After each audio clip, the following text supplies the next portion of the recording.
commencement était la La parole. parole était avec Dieu. La parole était avec Dieu. La parole était Dieu. La parole était Dieu. Je prends cette parole. Je crois cette parole. Cette parole est ma vie. Cette parole est ma Cette vie. parole est ma force. Cette parole est ma Si tu force. crois cela, dis Amen. Amen. Amen vitaminé. Amen. Amen avec force. Amen. Amen, amen, amen, amen. Asseyons-nous. Asseyons-nous, prenons place. Je vais lire le premier verset sur lequel je vais entrer. Dans Genèse 3. Je vais parler que nous avons perdu la présence de Dieu. Beaucoup de gens diront, nous avons perdu la bénédiction. Non, je dirais non, nous n'avons pas perdu la bénédiction, mais nous avons perdu la présence de Dieu. Amen. Amen. Nous avons perdu la relation avec Dieu. Nous avons perdu l'intimité avec Dieu. Le premier homme sur la terre parlait avec Dieu physiquement. Comme moi et toi, nous se voyons en disant, je dis bonjour Bobo, ça va Bobo, tu as passé. C'était la même chose avec Dieu. Qu'est-ce qui est tes problèmes? C'est ça que nous avons perdu. Revenons à ça. Sachant que nous n'avons pas perdu la bénédiction, nous n'avons pas perdu le matériel, nous n'avons pas perdu la voiture, nous avons perdu la présence de Dieu. Amen. Amen. Le premier homme avait tout. Le premier homme était comblé de tout. Mais tout ce qui lui manquait, c'était qu'il a perdu la vie éternelle. Je vais rentrer dans mon premier verset, Genèse 3. Genèse 3, verset 7.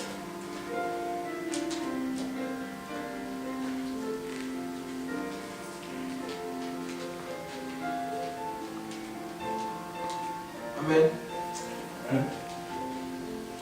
La Bible dit, et moi je rentre à partir d'ici, excusez-moi. La femme vit que l'arbre était porteur de fruits bons à manger, agréables. Elle regarde précieusement pour ouvrir l'intelligence. Elle prit son fruit et en mangea. Elle donna aussi à son mari, il en mangea. Le verset 7. Leurs yeux à tous les deux s'ouvrirent, ils prirent conscience qu'ils étaient nus. Ils attachèrent des feuilles de figuier ensemble et se firent des ceintures. Amen. Comment toi qui parles avec Dieu, toi qui vis avec Dieu, mais un jour, tu vois que tu es nu. Mais depuis tout ce temps-là, tu te promenais nu, mais tu ne voyais pas que tu étais nu. Depuis tout ce temps-là, tu étais là, mais tu ne voyais pas que c'était là. Tu ne voyais pas que tu étais nu. Tu n'étais pas, il n'a jamais été appuyé. Mais c'est ça qu'il a perdu, la présence de Dieu. C'est ça que tous les hommes et femmes ont perdu, la présence de Dieu. C'est pour ça que nous allons dans le matériel. C'est pour ça qu'il y a des gens qui sont matérialistes. C'est pour ça qu'il y a des gens qui aiment les sexes plus qu'autre chose. C'est pour ça qu'il y a des gens qui aiment le monde.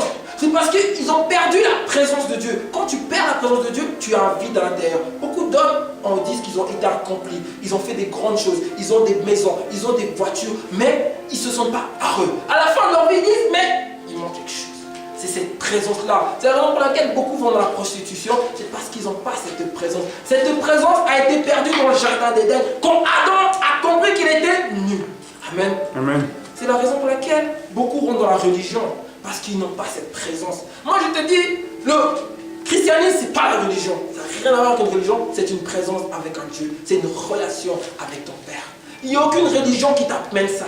Et c'est ça que l'homme a perdu. Parce que si nous regardons le premier homme, il était en relation avec Dieu, permanemment.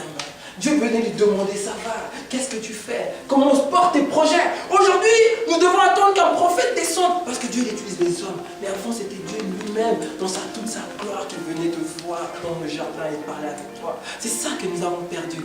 Cette présence magnifique, cette présence excellente, cette présence, quand tu rentres dans cette présence, tu ne peux pas rester le même. Cette présence, quand tu rentres dans cette présence, il y a un truc qui doit déclencher. Il y a un truc qui doit se faire.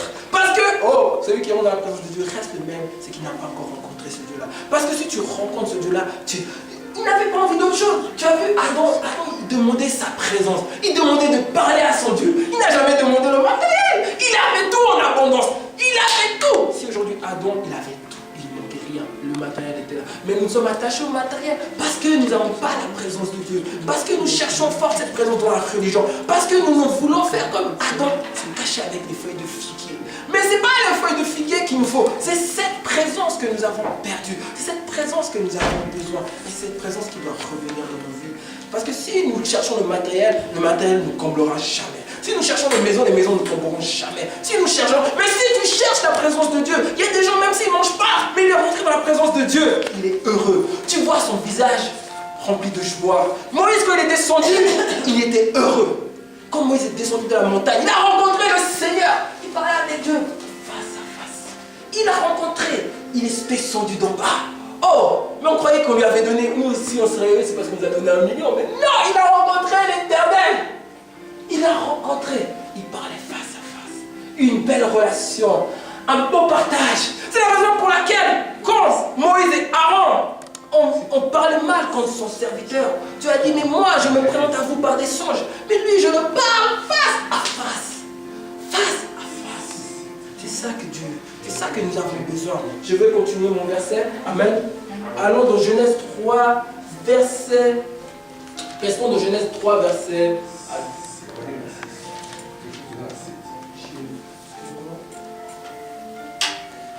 Et l'Éternel dit, voilà comment l'homme est devenu, nous, comme le connaissons le bien du mal. Mais empêchez-lui de tendre la main et de prendre aussi fruit de l'arbre de vie et d'en manger et de vivre éternellement. Amen. Vous voyez que l'homme n'a pas perdu la bénédiction. Parce que si vous lisez de Genèse jusqu'à Nouveau Testament, l'homme avait tout en abondance. L'homme avait tout en abondance, mais l'homme a perdu Dieu. L'homme a perdu la présence de Dieu. C'est la raison pour laquelle aujourd'hui il s'attache à des idoles. C'est la raison pour laquelle ils rentrent dans des religions. Parce qu'ils ont perdu la chose la plus importante. Le fondement de leur vie, ils l'ont perdu. Adam a perdu ce qui le tenait pris fort. Adam a perdu ce qui le tenait puissant. Adam a perdu ce qui le tenait courageux. Dieu. Il a perdu cette chose-là. C'est pour ça que vous verrez dans toute la Bible, vous verrez beaucoup de personnes, ils avaient tout, mais il leur manquait juste Dieu. Il leur manquait cette présence qui change ta vie. Il leur manquait cette présence qui transforme ta vie. Il leur manquait cette présence-là. C'est pour ça que Dieu, il est venu. La Bible dit que Jésus est descendu sur terre pour nous donner la vie en abondance. Dieu merci, Dieu a vu que cette présence était importante pour l'homme. Alors Dieu a permis que Jésus descende sur la terre et nous donner cette vie éternelle que nous avons perdue. Cet arbre que Dieu nous a enlevé. C'est ça que Jésus est venu ramener à nos vies. C'est ça que Dieu est venu nous ramener. Mais le seul gros problème, c'est qu'il y a des choses qui nous éloignent de cet arbre. Il y a des choses qui nous empêchent de vivre cette vérité. Il y a des choses qui nous empêchent de vivre cet héritage. Je peux vous donner un secret. Moi, je crois que je ne peux plus vivre comme tout le monde. Dieu m'a montré au fond de cette semaine. J'ai passé des jours. Je dis merci parce qu'aujourd'hui mon travail c'est fini. Et tous mes travaux sont finis. Je pense que Dieu m'a arrêté ça pour que je puisse commencer à me concentrer aux choses de Dieu et me concentrer véritablement. Il a vu j'étais trop distrait, trop divagué partout. Il a dit non, il est temps que tu reviennes dans ce que tu es. Même si des fois je refuse cet appel. Mais il court après. Je commence à prêcher aux gens dans la rue. Je veux redevenir un voyou. Mais je commence à prêcher. Mais qu'est-ce qu'il y a avec toi, Seigneur? Laisse-moi. Je vais essayer de suivre mes amis, j'arrive pas, je leur prêche. L'autre fois, je parlais pour mon pote des choses, l'autre fois, j'ai commencé à lui prêcher au téléphone. Mais cet appel me suit. Lâche-moi, toi. Tu veux me laisser retourner là-bas? J'essaie de retourner. J'essaie, mais j'arrive pas. Dieu ne me laisse pas. Il dit, t'es à moi. Je veux pas, tu me serviras. Ah. D'accord. Ok. Parce que j'essaie. J'ai dit, moi, je vais redevenir comme mes potes. On va parler. Wesh, la famille s'en va. Wesh. Après, je commence à prêcher. Non, mais wesh, je commence à prêcher. Et je me dis, mais qu'est-ce que t'as pourquoi? Il y a des personnes qui me rappellent, on suit. Tu veux parler de bonnes choses, tu commences à parler du Seigneur. Tu veux commencer à rencontrer des bêtises, tu commences à rencontrer des bêtises, après tu commences à parler du Seigneur. Pourquoi ton appel?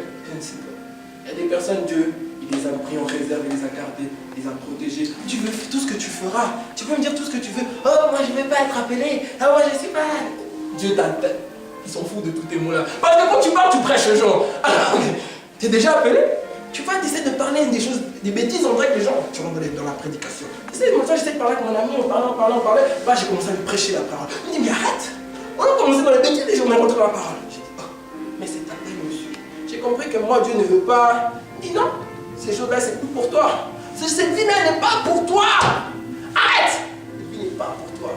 T'essayes, tu veux devenir, tu veux aller. Des fois, tu dis, bon, viens, on se voit avec les amis. T'arrives pas. Tu essaies d'aller dans une place, t'arrives pas. Parce que tu sens que Dieu dit non, ce n'est pas ta vie, je t'ai choisi. Ah, c'est ça être choisi de Dieu. C'est ça être choisi de l'Éternel. Tu peux faire tout ce que tu veux, refuser comme tu veux, courir dans tous les coins de rue, faire tout ce que tu veux. Dieu, t'as là, t'attrapes pour une vie, dis allez viens ici. Tu ne vas pas partir. Même si tu fais des erreurs, même si tu pêches, même si tu fais des choses qui l'ont fait mal, il continue à t'aimer. Il continue à te choisir.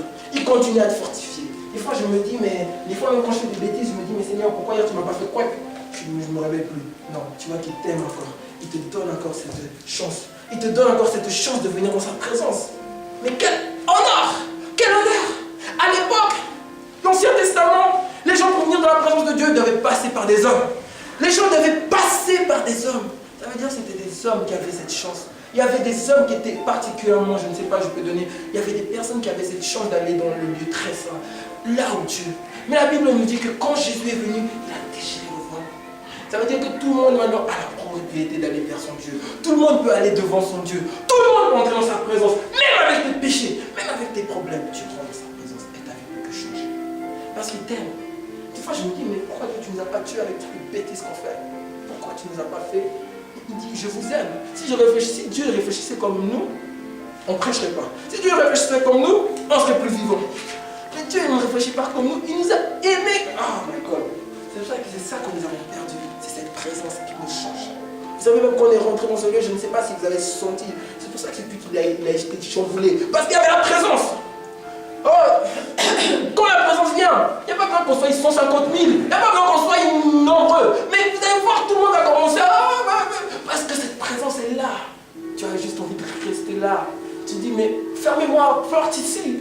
Laissez-moi dans ce lieu, je veux rester dans sa présence. Je veux rester. C'est ça que nous avons perdu. Mais merci que Jésus est venu nous amener ça, la vie éternelle, la vie d'abondance. Mais je vais venir aussi te dire qu'il y a des choses qui nous éloignent du royaume. Il y a des choses qui nous éloignent de sa présence. C'est pas parce qu'il ne veut pas t'écouter, mais il y a des choses qui le font mal. Il y a des choses qui l'attristent. Alors ça t'éloigne de sa présence. Adam, s'il n'aurait pas mangé le fruit de la vie, du bien et du mal, il ne serait pas été éloigné de Dieu. Aujourd'hui, il parlera avec Dieu. Je pense qu'aujourd'hui, on verrait Jésus. Dieu entrer dans la salle, on dirait ça va. C'est même lui, je pense, qui prêcherait. C'est lui qui serait en ce lieu. Mais aujourd'hui, comme nous avons laissé la présence de Dieu et n'a pas fait autre chose, maintenant il utilise des hommes qu'on appelle des hommes de Dieu. Ils utilisent eux pour ramener sa présence encore une fois. C'est cette présence que nous avons besoin. Bien aimé, je vous dis, je s'en supplie, mais moi j'ai senti quand je suis venu dans ce lieu, la présence de Dieu. C'est ça que nous avons besoin. C'est pas le matériel, c'est pas les belles montres, c'est pas... Non, c'est rien. Tu auras ça, mais tu ne seras pas comblé. Tu auras ça. Tu auras un mari, mais tu ne seras pas comblé. Mais est-ce que tu viens, tu pries, Dieu, donne-moi un mari, mais maintenant tu as un mari, tu es après. Dieu, donne-moi une voiture, et après. Dieu, donne-moi une voiture, je ne sais pas, une maison, et après. Mais après, il te faut cette présence qui va te tenir fort. Il te faut cette présence qui va te donner courage. Il te faut cette présence qui va te sortir de tes... C'est cette présence-là qui change un homme. Cette présence qui transforme un homme. Cette présence qui te propulse dans cette destinée. C'est pas, si tu veux être un homme et une femme puissant, le secret c'est d'entrer dans ta chambre, de te mettre à genoux et d'entrer dans sa présence. Si tu veux être un homme qui conquiert le monde, tu dois être un homme et une femme qui aime sa présence. Tu dois être un homme qui se met devant Dieu. Tu dois être comme un fou, une folle. Moi une fois mon père il est venu dans ma chambre, il croyait que j'étais fou. Il a dit, ce gars est bizarre. J'étais là, je parlais à quelqu'un, oh Seigneur, oh ça, j'étais là. Mon père est rentré, il a fait, moi je sautais, j'ai dit, j'ai brisé, j'ai cassé, j'ai tout fait, mon père est rentré, il est resté là. Mais ça c'est quoi comme fou ça? Même dans ma famille, ils croient que je suis fou. C'est pas je suis fou. C'est juste quand tu es dans sa présence, tu es comme un enfant. Un enfant. T'aimes cette présence merveilleuse, cette présence qui t'apaise, cette présence qui te fortifie.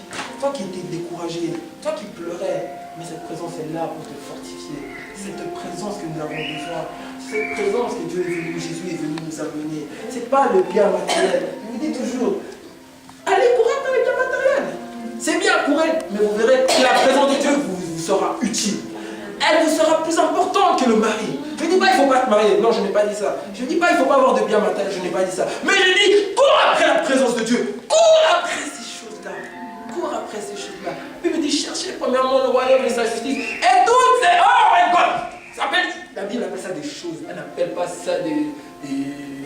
La Bible elle a vu ça en second. Mais elle a compris que ce que toi tu as besoin, c'est la présence de Dieu. Dans ce monde, tu as besoin de cette présence véritable. Tu as besoin de cette présence pour tenir fort. Parce que tu sais, la vie n'est pas facile. La vie va te montrer. La Bible, beaucoup disent dans le monde que la vie, tu rentres dans une chambre.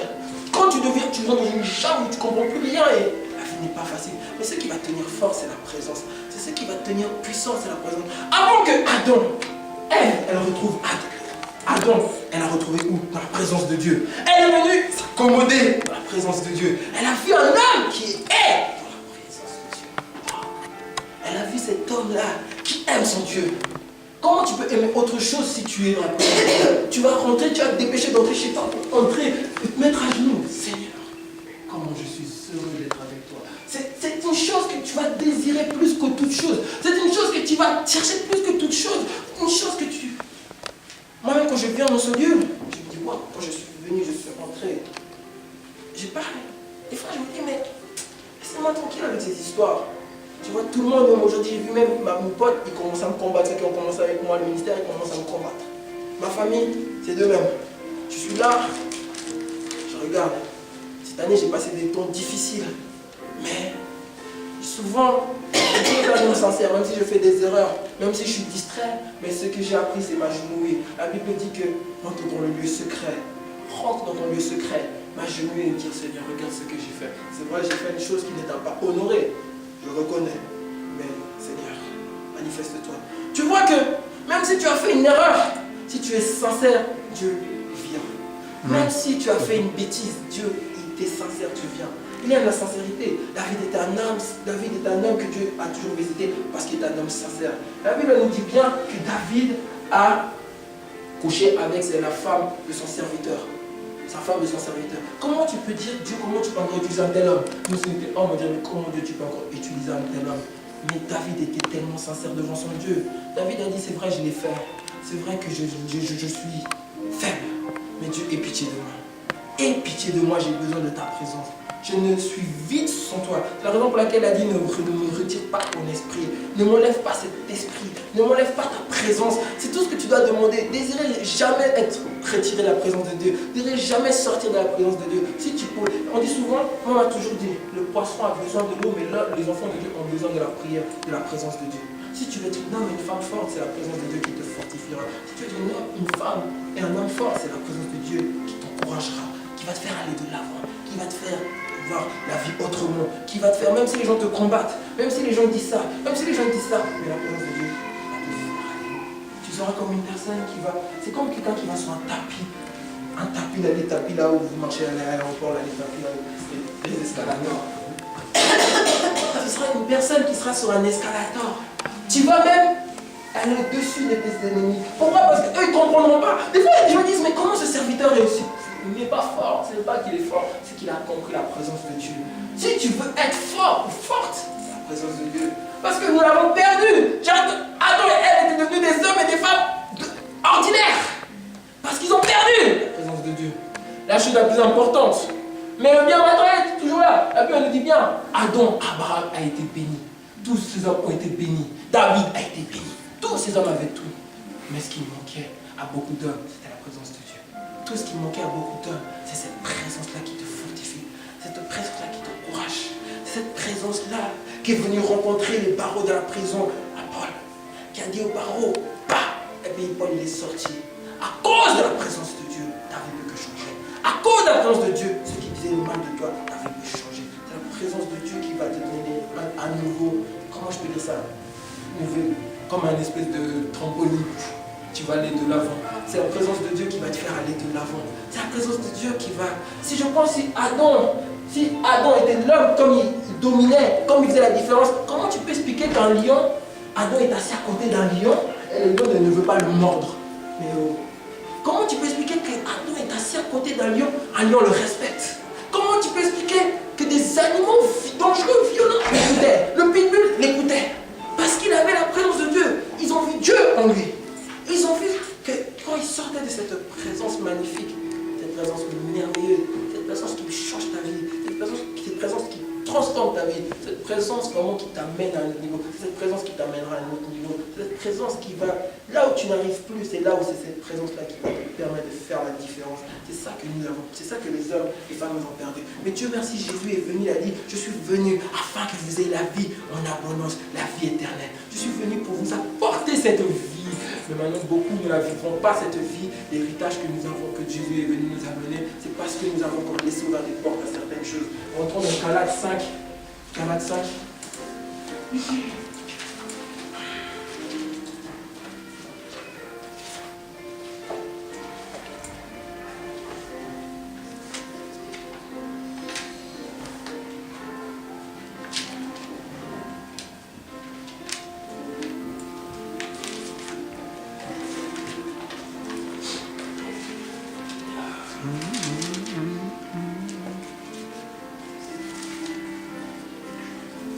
À partir du verset Galates 5, à partir du verset 19, les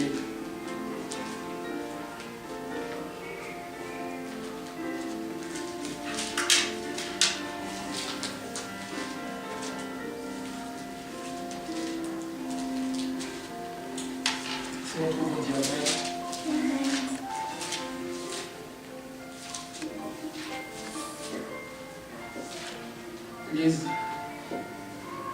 Amen. Les œuvres de la nature humaine sont évidentes, sont l'adultère, l'immoralité, la sexualité, l'impureté, l'ébauche, l'immoralité, l'idolâtrie, la magie, la haine, la querelle, la jalousie, les colères, les rivalités, les divisions, les sectes, les envies, les meurtres, les ivrogneries, les excès de table et les choses semblables. Je vous préviens, je l'ai déjà fait. Ceux qui n'ont tellement comportement n'hériteront pas du royaume de Dieu. Amen. Amen. Il nous a fait comprendre que c'est pour ça que beaucoup nous disons, mais Dieu est venu amener la vie en abondance. Il est venu amener une autre vie à ces hommes. Parce que la Bible dit que Jésus nous a dit que vous ferez des choses plus grandes que moi. Mais nous voyons que les gens ne font pas des choses plus grandes. Mais c'est ça qui nous éloigne de notre Dieu. C'est ça qui nous éloigne du royaume. Si tu veux vivre cette vie surnaturelle, si tu veux sortir de la religion, si tu veux sortir des dons, si tu veux sortir de toutes ces choses, c'est ça qu'il faut enlever de nos vies. C'est ça qui nous fait encore permettre pas de vivre encore cette vie surnaturelle. Jésus était sur cette terre, mais il vivait ce qu'il appelle le royaume, cette vie surnaturelle, cette vie que personne vivait sur cette terre. Parce qu'on est arrivé, il a dit répondez-vous car le royaume des cieux est proche. Il avait compris qu'il faut que vous changez. Il faut que vous vous transformez. Vous ne pouvez pas rester avec vos anciennes choses et puis vouloir venir dans le royaume. Vous ne pouvez pas rester avec vos anciennes choses et continuer à être dans la présence. Mais ce que j'ai aimé, c'est que... comment je pourrais expliquer ça? C'est un jour, cette femme qui est venue, qui a été vue comme l'adultère. L'adultère. On est venu l'amener vers Jésus, mais il ne savait pas qu'il allait l'amener dans la présence de Dieu. Jésus a dit que celui qui n'a pas péché lui jette la première pierre. C'est ça même qui se passe dans la présence de Dieu. C'est que quand tes ennemis viennent dire, quand les gens viennent dire, regarde-moi cette fille-là, regarde ce qu'elle a fait hier. Alors Jésus là, il réprédite celui qui n'a pas péché lui jette la première pierre. Qui lui jette la première pierre. Est-ce toi qui parles de ton frère, toi qui dis ta soeur, Dieu dit, jette la première pierre. Après, les gens vont commencer à sentir que même on est à côté. Ils ont commencé tous à se retirer. Jésus a dit, pas, mais ne pêche plus. Amen. C'est ça qui nous... On va dire c'est le péché qui nous éloigne de l'héritage. C'est le péché qui nous éloigne de la vie abondante que Jésus a pour nous. C'est le péché. L'ivrognerie, l'idolâtrie, les impuretés. C'est ça qui nous éloigne. C'est pour ça que tu peux être dans le Seigneur et vivre une vie pas de surnaturel. Parce qu'il y a encore ces choses dans ta vie. Refuse que ces choses restent. Débrouille-toi de ces choses. Laisse ces choses et avance. Moi, quand j'ai compris ça, j'ai dit, Seigneur, pardonne-moi. Si aujourd'hui je vis ce que je vis, c'est parce que je n'ai pas encore pris la ferme décision d'arrêter. Je continuais à faire, à danser entre deux. À danser entre deux. Et je dis, oh, mais pourquoi tu ne fais rien? Mais Dieu, la Bible dit, Jésus est venu amener la vie en abondance. Est-ce que tu ne vois pas que c'est contradictoire? Jésus est venu nous amener la vie en abondance, mais nous, tu es en train de souffrir, tu es en train de pleurer. On dit, mais pourquoi? Mais Dieu dit, mais c'est ça qui t'empêche. C'est ça. C'est ça. Enlève ça. Nettoie ça. Moi, quand j'ai entendu ça hier, c'était hier, j'étais dans le train et j'ai entendu vraiment Dieu m'a parlé carrément de ça. J'ai dit, waouh. J'ai dit, Seigneur, je veux vivre cette vie-là. Moi, je refuse de vivre une vie comme tout le monde. Je refuse d'être un chrétien comme tout le monde. Je veux vivre la vie que Jésus a vécue sur terre. La Bible a dit, vous ferez des choses plus grandes. Je veux arriver à cette dimension de faire des choses plus grandes, de faire ce pourquoi je suis appelé. Mais pour faire ça, il faut que je me dépouille de ces choses-là. Parce que ces choses-là, la Bible, Paul a très bien dit, nous n'hériterons pas du royaume. On pourrait être dans le royaume, tu peux être dans le royaume, mais tu ne vas pas comprendre qu'est-ce qu'est le royaume. Tu ne vas pas comprendre qu'est-ce qu'est véritablement Dieu. Amen. Amen. C'est vraiment ça que Dieu vraiment nous amène vraiment à entrer. Vraiment, frères et sœurs, entre en toi. Entre en toi. Regarde ta vie. Regarde moi-même, je regarde ma vie. Depuis un moment, je dis quoi? Si je ne vis pas ça, c'est à cause de ça. Si je ne vis pas ça, c'est parce que j'ai laissé ça dans ma vie. Alors Père, je veux vivre cet héritage. La Bible dit que nous sommes co-hérités avec Christ. Je veux vivre mon héritage. Je veux vivre ce pourquoi Dieu, Jésus a dit, je vous ai donné la vie en abondance. Il ne m'a pas donné une vie pour souffrir. Il ne m'a pas donné une vie pour avoir toujours pleuré. Il m'a donné cette vie. Mais moi qui laisse des portes ouvertes, moi qui laisse ça, c'est ça qui m'empêche de pouvoir vivre la vie du royaume. C'est ça qui m'empêche aussi de pouvoir même vous présenter dans ta présence. Parce que c'est là où Adam a vu qu'il était nu. C'est quand il a mangé cette pomme. Nous tous, souvent, on mange cette pomme, du bien, du mal. Mais c'est bon, on va essayer pour voir qu'est-ce que ça fait. Mais cette pomme nous détruit. Cette pomme nous éloigne de Dieu. Cette pomme nous éloigne petit à petit de notre Dieu. Mais notre Dieu est tellement bon. La Bible nous dit que vraiment, qu'il nous a donné la vie en abondance. Notre Dieu est tellement bon qu'il continue à t'aimer. Il continue à te parler. Il continue à te fortifier. Il ne regarde pas ce que tu as fait hier. Il ne regarde pas ce que tu étais hier. Il dit non, j'ai confiance en toi. Même tu dis, mais comment tu peux avoir confiance en moi? Il dit, j'ai confiance en toi. C'est ce Dieu-là que nous servons. C'est ce Dieu-là que nous avons cru. Ce Dieu-là vraiment qui est toujours là. Même s'il voit que ces choses, il viendra te parler, il viendra t'encourager. Moi, je me suis même dit aujourd'hui, je suis venu dans cette salle, j'ai dit, Seigneur, merci parce que tu m'as encore donné ce jour encore pour pouvoir me repentir, pour encore pouvoir changer. Parce que hier, j'aurais pu partir. À chaque jour suffit sa peine. Hier, j'aurais pu partir pour tout ce que je fais. Hier, j'aurais pu partir pour tout ce que je suis. Mais tu as dit non, je veux que tu changes. Je veux que tu ailles de l'avant. Je ne veux pas que tu partes tout de suite parce que je sais où tu vas finir avec des bêtises. Je veux que tu changes maintenant. Je veux que tu changes. Je te laisse cette possibilité, encore une fois, de te réveiller pour que tu puisses changer. Je te laisse encore cette possibilité, je te renouvelle ton souffle de vie. Encore une fois, pour que tu puisses aller de l'avant. Je crois en toi. Mais c'est à toi de prendre sans compte. Tu crois en nous. Des fois, c'est vrai, mais tu dis, mais pourquoi, comment tu peux croire à tel homme? Telle erreur que je fais, mais tu crois en moi. Il dit oui, je suis Dieu. C'est ça la différence entre Dieu, c'est qu'il est Dieu. Il est Dieu d'amour. Parce que souvent on dit Dieu d'amour, l'amour, tout ça, tout ça. Mais Dieu, quand tu dis amour, c'est profond. C'est profond quand tu dis à Dieu que c'est ton Dieu, un Dieu d'amour. C'est profond. C'est qu'il ne regarde pas comme les hommes. Il ne regarde pas à tout. Je pense que les hommes nous ont déjà disqualifiés. Mais non, lui, il ne t'a pas disqualifié. Il a dit continue. Je crois en toi. Vas-y, on y va. Vas-y, on y va.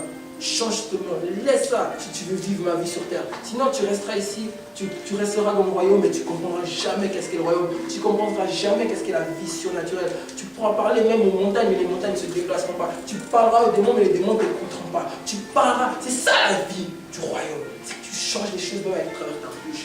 Il y a une dimension que tu ne pourras pas vivre ici même. C'est pour ça que Dieu dit non, change. Je veux que tu puisses vivre cette vie. J'ai donné cette vie pour vous. J'ai envoyé Jésus pour vous. J'ai envoyé ce Jésus-là pour vous. Alors change afin que tu puisses vivre cette vie. Amen. Amen. Amen. Amen. Frère, ma soeur, j'espère que tu as reçu. J'espère que Dieu t'a parlé. Que Dieu nous parle. Moi, il m'a beaucoup parlé. Il continuera de nous parler. Comme je dis, je suis heureux encore d'être venu à la maison, de rentrer à la maison. Tous mes travaux, donc je suis maintenant de retour. Donc ça me fait plaisir. Je pense que maintenant Dieu vraiment, on va faire vraiment un travail et que Dieu vraiment change nos vies et que vraiment ces choses ne soient plus trouvées dans nos vies. Nous voulons vraiment cet héritage du royaume. Nous voulons sa présence. Nous voulons que cette église, vraiment, les gens viennent et voient la présence de Dieu en ce lieu. Nous voulons que les gens voient des gens unis. Mais nous voulons cette présence plus que toute chose. Ce n'est pas le matériel. Le matériel ne va jamais nous suffire. L'or ne va jamais nous suffire. Les belles maisons ne vont jamais nous suffire. Ce qui va nous donner, nous combler comme homme, c'est la présence de Dieu. Ce qui va nous combler en tant qu'humain, c'est la présence de Dieu. Il n'y a que ça qui comble un homme. Il n'y a que ça qui transforme un homme. Il n'y a que cette présence qui est capable de propulser un homme du A au B, du point A au point B. Il n'y a que Dieu qui peut le faire. Il n'y a que sa présence qui peut le faire. Cette présence que nous avons besoin. Cette présence que nous désirons plus que toute chose. Moi aujourd'hui je désire sa présence plus qu'autre chose. C'est pour ça que des fois quand on est matérialiste, c'est parce que nous n'avons pas la présence de Dieu. C'est parce qu'on veut combler ce vide que Adam et Ève ont fait dans nos cœurs. Alors on devient matérialiste. On croit que les bijoux, moi je sais pas, 150 000 montres, on a des belles voitures, mais on comprend que ce n'est pas ça que nous avons besoin. Nous avons besoin de cette présence. C'est ce vide-là que nous ressentons. Chacun de nous ressent ce vide. Des fois même tu parles à des gens du monde, ils te diront je sens ce vide. J'ai tout, mais il manque quelque chose. Il manque quelque chose. C'est parce qu'il croyait qu'en étant accompli, il croyait qu'en ayant tous les biens de ce monde, il allait réussir. Mais il ne comprenait pas que si tu n'as pas la présence de Dieu, tu peux gagner le monde, mais ça ne sert à quoi de gagner le monde à perdre son âme? Tu as gagné le monde peut-être, mais tu dois partir ailleurs. Mais nous, on ne veut pas que gagner le monde, mais on veut cette présence. On veut cette présence à chaque fois dans nos chambres. On veut cette présence dans nos églises. On veut cette présence dans nos vies tout le temps. Nous savons que c'est cette présence qui fortifie. Nous savons que c'est cette présence qui change la main. Nous savons que c'est cette présence. Adam a fait cette erreur de manger la pomme. Mais nous, on ne voulons pas faire cette erreur de manger cette pomme-là qui est présentée tous les jours par les médias, par la société. La pomme est présentée toujours. Oh, regardez. Oh, vous les chrétiens, vous êtes devenus coincés. Oh, vous les chrétiens, comme ça. On nous présente la pomme. Mais nous, il faut qu'on dise non. On ne veut pas. Nous, on veut rester dans. Nous, ce qui nous suffit, c'est Dieu. Ce qui nous suffit, c'est sa présence. Amen. Ce qui nous suffit, c'est sa présence. Amen. Vraiment, je vous invite vraiment à regarder. Examinons, comme on dit souvent, examiner nos vies. Regardez pourquoi nous ne vivons pas cette vie en abondance. Pourquoi nous ne vivons pas ces promesses dans nos vies. Regardons-nous, examinons-nous, et tu verras. Tu verras. Et dis Dieu, je veux plus de toi. Chante ce chant, Dieu, je veux plus de toi. Je veux plus de toi. Je veux plus de ta présence dans ma vie. Je veux plus de toi. Parce que je sais que si je veux devenir un conquérant, une conquérante, une femme forte, un homme fort, c'est ta présence qui le fera. C'est que ta présence qui est capable de le faire. Amen. Amen. Donc je vous invite tous à vous lever, que nous puissions prier, recommander ce temps entre les mains du Seigneur. Mettre nos vies entre les mains du Seigneur. Demander à Dieu véritablement que sa présence soit dans nos vies.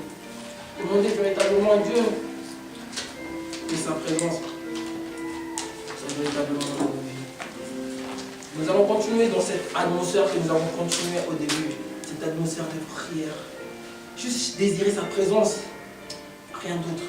Juste désirer sa présence, rien d'autre. Non, ce n'est pas des... Non, désirer sa présence. Désirer ta personne. Te désirer toi, Dieu. En priant. Ton Père éternel.